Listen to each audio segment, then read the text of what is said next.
রাজ্যে একের পর এক শিক্ষা প্রতিষ্ঠানে র্যাগিং এর অভিযোগ।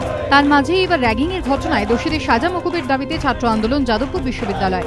বুধবার বিকেল থেকে ঘেরাও বিশ্ববিদ্যালয়ের উপাচার্য, সহ উপাচার্য এবং রেজিস্ট্রার। সম্প্রতি যাদবপুর বিশ্ববিদ্যালয়ের তথ্য প্রযুক্তি বিভাগের দ্বিতীয় বর্ষের এক ছাত্র ইউজিসির কাছে অভিযোগ করেন চতুর্থ বর্ষের কয়েকজন ছাত্র 3 সপ্তাহ ধরে তাকে র্যাগিং করে।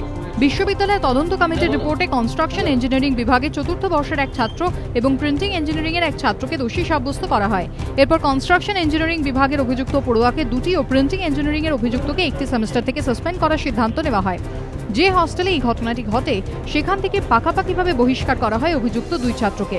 কিন্তু আন্দোলনকারীদের দাবি বিশ্ববিদ্যালয়ে আদৌ কোনো র্যাগিং এর ঘটনাই ঘটেনি। প্রপার ইনকোয়ারি চাইছি আমরা। কোনো র্যাগিং হয়েছে তার শাস্তি কমানো এসব কিচ্ছু নয়, আমরা চাইছি প্রপার ইনকোয়ারি, এবং সেইটার অ্যাসিওরেন্স যতক্ষণ না ভিসি দিচ্ছেন ততক্ষণ অবধি আমরা আমাদের আন্দোলন চালিয়ে যাব। প্রতিবাদে বুধবার বিকেল 5টা থেকে বিশ্ববিদ্যালয়ের উপাচার্য, সহ উপাচার্য এবং রেজিস্ট্রারকে ঘেরাও করে ইঞ্জিনিয়ারিং বিভাগের ছাত্ররা। বৃহস্পতিবার তাদের আন্দোলনে যোগ দেন কলা বিভাগের পড়ুয়ারা। ঘেরাওয়ের সঙ্গে শুরু হয় ক্লাস বয়কট। দাবি অবিলম্বে সাজাপ্রাপ্ত 2 ছাত্রের শাস্তি প্রত্যাহার করতে হবে। আমাদের অথরিটি, আমাদের কর্তৃপক্ষ, আমাদের পিতৃসুলভ কর্তৃপক্ষ আমাদেরকে সুরক্ষাহীনতার মধ্যে ফেলছেন। যে কোনো মুহূর্তে আমার মাথায় র্যাগিংয়ের অ্যালিগেশন নেমে আসতে পারে, সেটা যে কোনো দিক থেকে আমি সেটা জানতেও পারবো না এবং আমাকে শাস্তি দিয়ে দেওয়া হবে।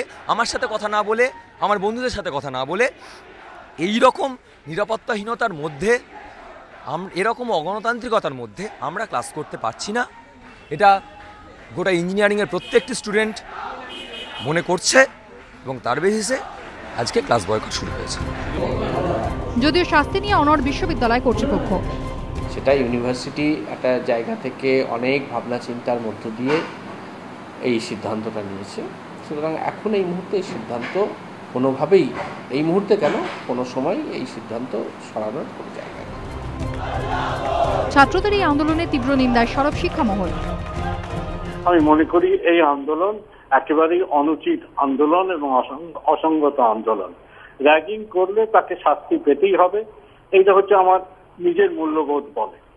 যে 2টি ছাত্র র্যাগিং এর অভিযোগে অভিযুক্ত হয়েছে তাদের সম্পর্কে র্যাগিং প্রমাণিত হয়েছে, অতএব তাদের বিরুদ্ধে উপযুক্ত ব্যবস্থা নেওয়াটা কর্তৃপক্ষের কর্তব্য।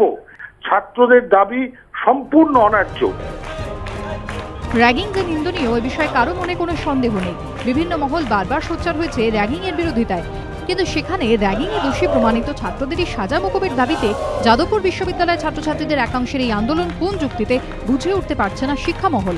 কৃষ্ণেন্দু অধিকারীর রিপোর্ট, এবিপি আনন্দ, কলকাতা।